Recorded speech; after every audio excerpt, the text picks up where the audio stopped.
going on, everybody? It's your boy Real back with another review, man. We're finally here. Unfortunately, this is where our Mayans journey ends until next year, where we have season 5. And it was Angel who burnt the drugs. I don't give a damn what y'all talking about. I ain't left that point. I'm sticking strong to it. But I think this episode was a great one to leave off on because this was the most pivotal episode. Like, this season finale set up everything that is now fallen. Everything that's now happened, just everything. And it's crazy to look back and see the things that I've missed. And we're going to get into it. But I need you to like this, man. Run them likes up. Like. Anyway, salute to the Discord gang. All right, all those listening to Spotify and Apple Podcasts. And, of course, you, the viewer. The one actually on YouTube. All right? So, this episode, I don't know where to start. Can we say... Let's do the Emily and Miguel saga. This episode set up their ultimate breakup, right? Emily kicked it off by sticking to the lie, right? Never telling Miguel the truth. And then stealing Adelita's pretty much freedom papers, the papers that Miguel was going to use to frame Potter in order to free Adelita, and she traded them with Easy so that he could save his father and not murder Miguel. Make her that promise. Now, I know what a lot of y'all thinking. There goes Emily fucking up again. I gotta say, I'm a defender. I'm going to defend her on this one.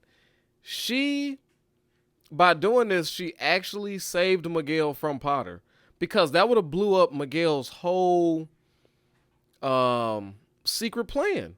The plan he has with the mayor of Mexico, the plan he had with Adelita, that would expose his hand. If he says, Potter, boom, I got these on you, free Adelita, then Potter's like, holy shit, so you've been working with her this whole time? And yes, he might get that temporary W, but he's got the power of the American government that he can utilize. He's got information on Miguel that could put him away for several people's lifetimes. So actually, she did pretty good. They got a bang for their buck. It seems cheap because everybody wants the freedom of Adelita, except Adelita. We cannot forget this. Before we feel bad about how these papers ended up and how cheaply, because, we traded the papers for not only Ignacio's freedom, but him and his wife's legal citizenship in America. So he's good. Right? It seems like you want to hit Potter a little harder because Angel has his son, has his girl. So you want to see more damage done to Potter. But this was probably the best bargain. This was the best way it could work out as far as using those papers to frame. And Emily, only reason I'm defending her, even though she don't know that she made the right decision.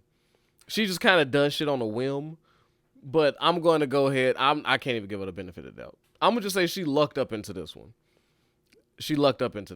So, but Miguel also was hiding stuff from her. Her homegirl, who was, taking money and hooking up all the agro project stuff at the city office, she's leaving. And she said, hey, please leave me alone. I heard you, you and your husband. I'm good. I'm gone. I'm leaving town. I'm on to other things. I'm living my best life. Please, Emily, go far away from me. People have died. Your husband's harassing. And Emily is just so, of course she's lost. When does Emily ever know what's going on? When does she ever? So, but she knows Miguel has something to do with it. He went and backdoored her. Like, he went behind her back and set things into motion. He doesn't know exactly what she did, but he knows she has something to do with that William death. and Easy and his father got something to do with it. So he did the smartest move by getting rid of the only witness that could implicate them. So that was good on Miguel for not trusting Emily and sending her away. Now, how does Emily explain those papers already being used on Potter? That's going to get a little dicey, but we don't get that this episode. But we can see the deceit is in full effect, and the passing of Miguel's mother when they were there, when they saw the aftermath, when they saw Dita's burnt body, which was, whoa, that was gruesome. You know, he didn't know he was saying his goodbyes to her, but when he sees his dead mother there, it looked like Emily was the last person he wanted near him. And I think he carries that on into these future seasons to where we remember when he got all drugged up and was ready to drown her and then changed his mind. And now they're at where they're at. Killing Emily's sister and threatening to, threatening her life, essentially. Because he's already got his son back. So, yes, this was the beginning of the end for Miguel and Emily. Also, this episode, I learned a lot about Taza. Taza was the one who put every bad thing into motion. He is the reason for One King.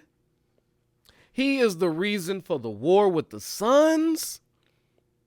He is the reason that Riz died, that Coco was killed, essentially, that he's the reason that Creeper is in the situation he's in prison for the rest of his life. You could blame Taza for Gabby's death. Taza literally fucked the Mayans. Like, this was the episode.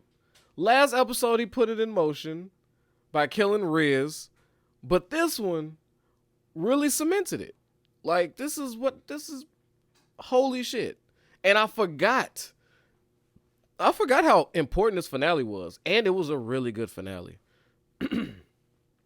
But, so, Taza, the nastiest thing I've seen this episode is I was infuriated every time I seen Taza souling people over Riz.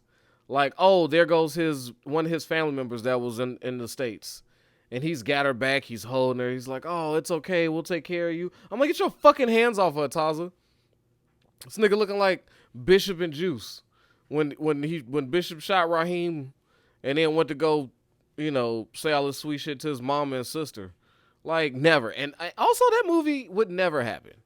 You're not killing one of the guys and just running around town expecting us to, like, keep this between us. No, you're dead. And you was the least liked member out the group. Like, no, you gone. You just killed basically our leader. You got to go. But that was Juice. This is Mayans. I didn't like him consoling none of the, putting his arm on the shoulders of these loyal ass Mayans that are furious about Riz's passing. And Taza just sitting there. Creeper actually catches him outside doing some type of prayer. I know he's like part indigenous person or something like that.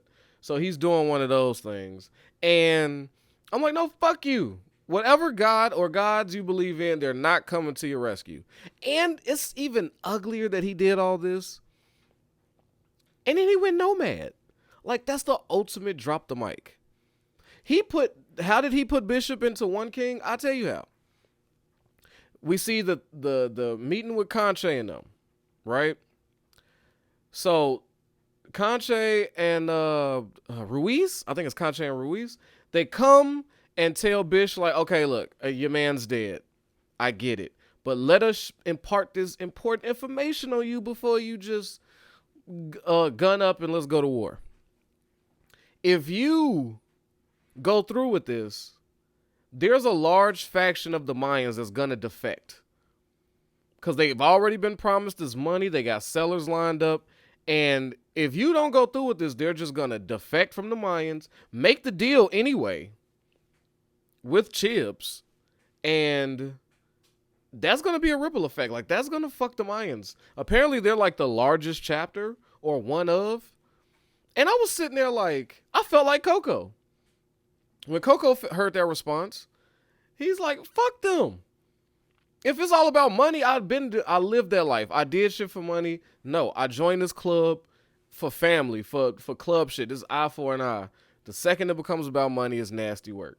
Yes, he's right. The club was not built on making money.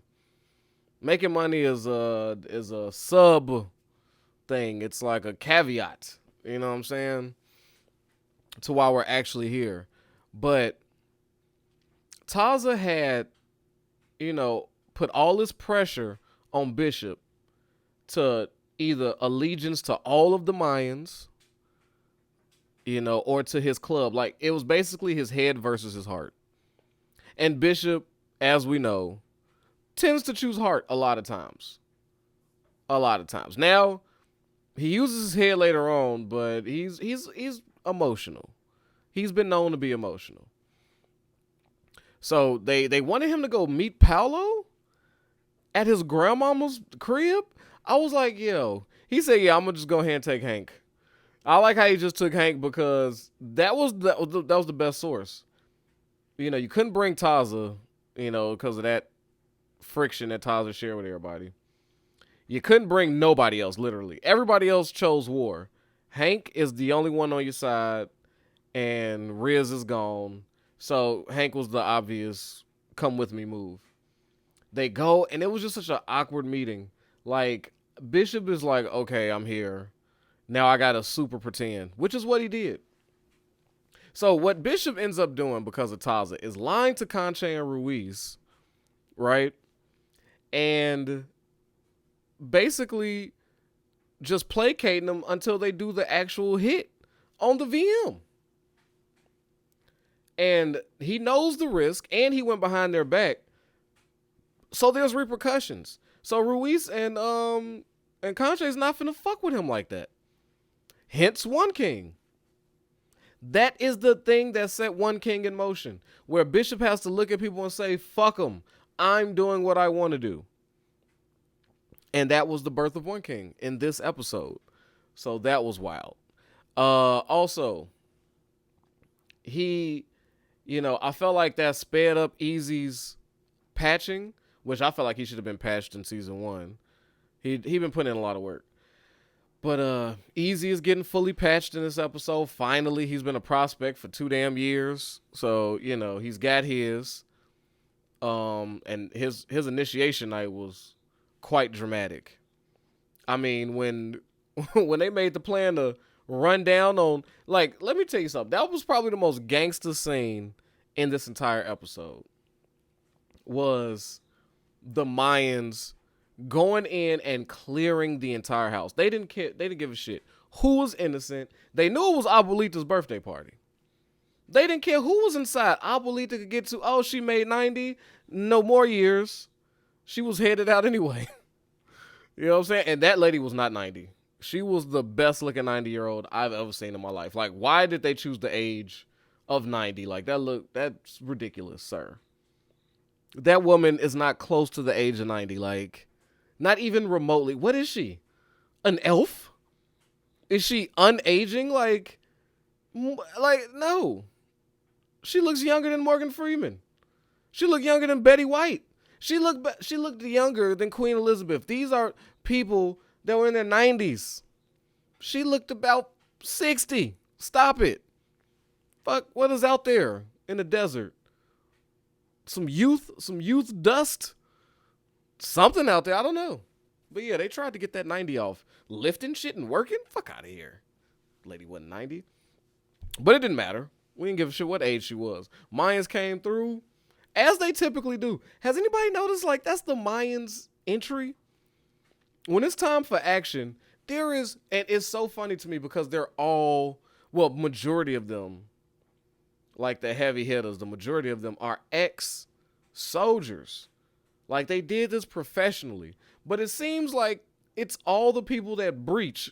Like, they came from the same breaching arms of the armed forces. Like, That's what they do. Nobody like covers the back. Nobody swings in through a side window. Nobody finds any other entrance. They bust down the door, fit as many people as they can in, and try to aim where they don't shoot one another in the back of the fucking head. I'm like, this is classic Mayans. But to be fair, everybody was in that room getting drunk and fucked up. So it was probably nobody saw that coming. So I guess you ain't really need no. No, you ain't gotta be that tactical at a fucking fiesta. You know what I'm saying?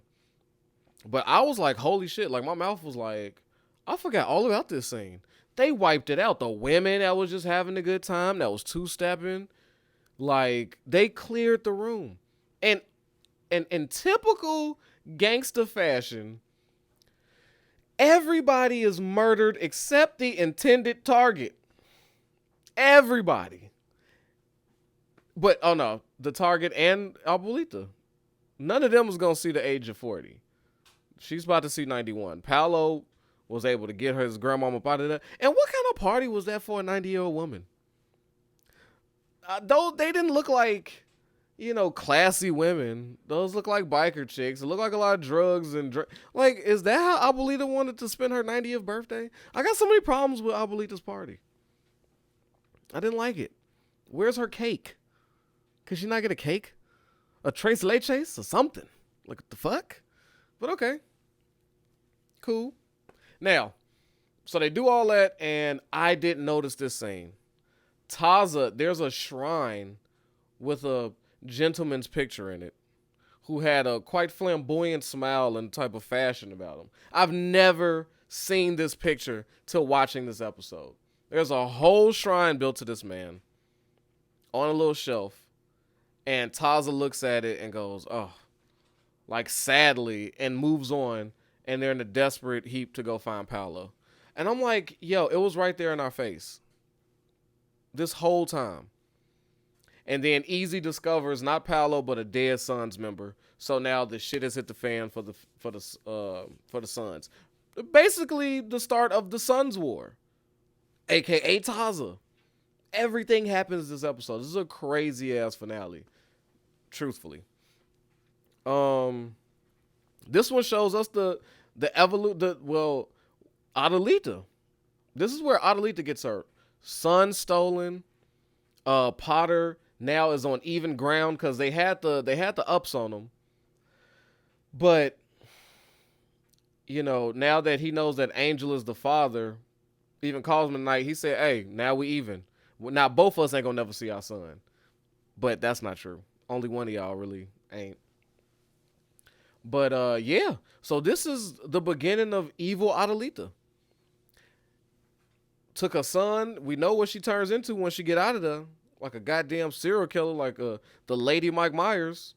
She's not to be fucked with. But this is where the whole Adelita saga starts. With the snatching of the baby. This is where she just breaks mentally. And also this episode is like where the tension between the Reyes family happens. Like it gets into heavy swing, especially between Felipe and Easy. So this whole time, so now Dita, now that we're, this is the episode where we all know that Dita did it. And Dita has been setting it up. And she gets a message out there when they meet on the roof. She explains some bullshit, by the way. I didn't believe any of what she just said. He said, yo, Felipe said, yo, it's been 20 years. What, like, seriously, Dita, why? Well, it wasn't just that, it had a lot of it had to do with Miguel. I said, make it make sense. A lot of it had to do with Miguel. Please, Dita, continue. Yeah, well, see, something in me told me that you knew that was your son, and Miguel has just made his first deal, and then I see y'all, so I didn't want you to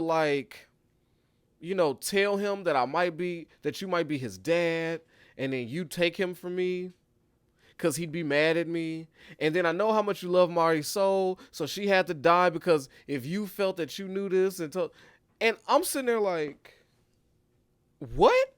And then before I could say the words, Fuck out of here. Felipe goes, no, nobody knew shit, Dita. Nobody knew anything. This is horse shit. And then she finally gives the truth up, just saying, like, just own up to it. You're a hater. Dita said, well, I saw y'all. I saw how in love y'all were. And I was mad still. So I just added some extra shit. But who cares? It's time for me to die. Just like, oh my God, just like the most toxic women I've ever had the pleasure of being around. Where they go, where they know they wrong, you call them out on their wrong, and then they say, yeah, but whatever, forget that part. Fuck all that. This is what it's about. And it's like, no, we can't say fuck all that no to this part. No, we can't do that. Ma, this is the reason we're arguing. This is why we got beef.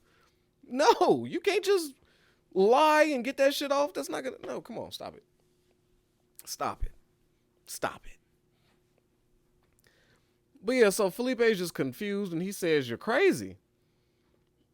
You know, and he shares this with his boys and they trying to tell him, like, you're not going alone. You're not going to do this. Little do he know that Dita knows that he ain't going to do it. Because, I mean, he's not Ignacio. He is Felipe. And I don't think we'll ever see Ignacio again, by the way. Because Felipe has taken over. Felipe has just turned into a granddad. Like, he just, and the protector of his son's girlfriends. Like, Ignacio would never. Okay, Ignacio would have put two in Dita's head right there and said, we're solid. No, Felipe is a much older man. He's tired. He's so confused. He's sad. Both his kids are outlaws. Like, he's just all fucked, right? So that's why I don't think we'll ever see Ignacio again. I know there's been some theories out there that Ignacio's going to make one last return and murder his own son. Not going to happen. If Ignacio couldn't kill his ex, who got his wife killed, tried to assassinate him, right? And subsequently putting his like youngest son, his most, like, I don't want to say cherished, but I mean, he has a tighter relationship with Easy. The son with the most promise, right, to do something good with their life, actually, is the reason, you know, Dita basically had the reason he's in prison. If Felipe couldn't murder her, knowing all of this, how dare he try to kill Easy over what? Easy's girlfriend? Like, and don't get me wrong, I'm mad about Gabby too. But fam, I don't know. My wife, my son's girlfriend I just met, there's a disconnect. So I'm going to kill my son over this, but I'm not going to kill some ex of 20 years for ruining all that. Like, cut it out. Like, no, Ignacio's done, people. Please. I don't want to see those theories either. Ignacio ain't pulling no triggers. He'll just keep doing the Clint Eastwood shit where he raises his fingers and point like this or bring a gun. Like, hey, he's not doing shit. I'm standing on that. He ain't doing shit. But yeah, like we said, so Dita knew that Felipe wasn't gonna be able to do it, and she said that when they had their final meeting outside, when the boys rolled up. Felipe tried to, you know, boss up, tried to be the father out there, but it's not finna happen. Dita started too much shit. Easy been going down a rabbit hole. He been risking life and limb and freedom to find out why would anybody want to kill his parents. And now he's at the finish line and you telling him that, what? We not finna do nothing? We finna turn back? So wait, I'm not gonna kill Happy and I'm not finna kill Dita? Not gonna happen. Easy said, this is where I draw the line. I'll let Happy roam away. It was just business with him still. Makes no sense to me.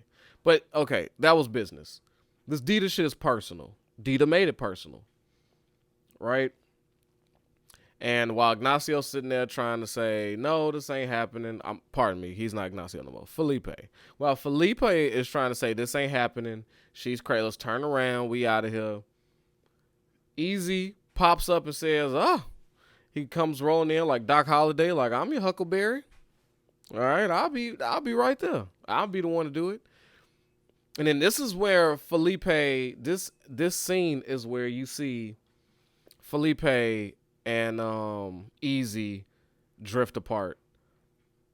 Felipe knew that it couldn't be easy to do it because he was saying this is not you, but all the while knowing this is truly him. Felipe knew his boy. He knew who the killer was in the family. He knew where that bad blood went. You know what I'm saying? Because Angel is too soft-hearted. He's too big-hearted and too dumb. Miguel, a little bit more colder, but he's got soft spots. Easy, cold-blooded Ignacio killer. So Easy steps up to the plate, allows Dita to get her prayer off, and then tells her like the Joker. Like Easy turned to the Joker, look at me. I was like, oh my God. This dude is getting dark. This is the first Dark Easy scene.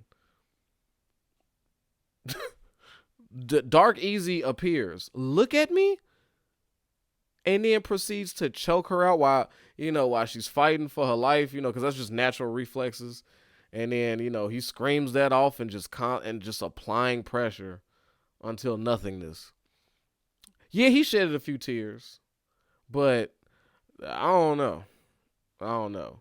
But Angel had his back out there. They set Dita ablaze and set them down a collision course against Miguel that's going to be something powerful. Because we see when Miguel finally get the call and when they locate Dita's body, and like I said, that whole breakdown scene, the real thing is Marcus, El Padrino. He is setting it. He says, hey, let them have a minute. Take them away. But he noticed something. And he went to go do his own investigative work. He saw some motorcycle tracks.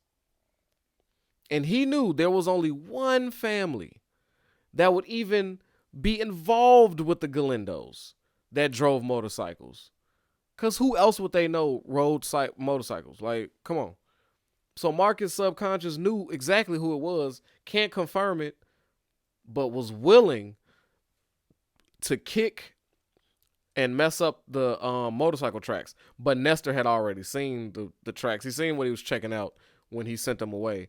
But that was the scene that set up where El Padrino is now. He chose the loyalty of the club. We should have been knew he was going to choose club over everything. He chose club over everything at that moment.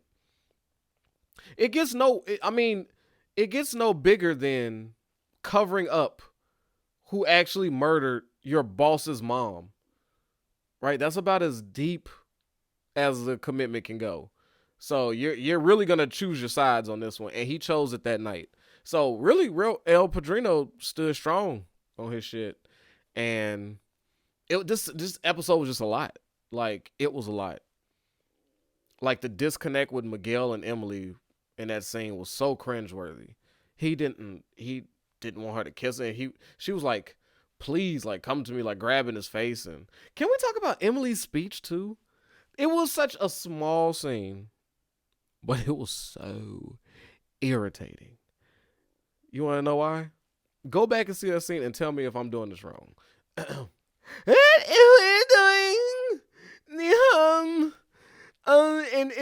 this is new aggro pride. I was like, oh my God, get her to slap that mic. Somebody tackle her.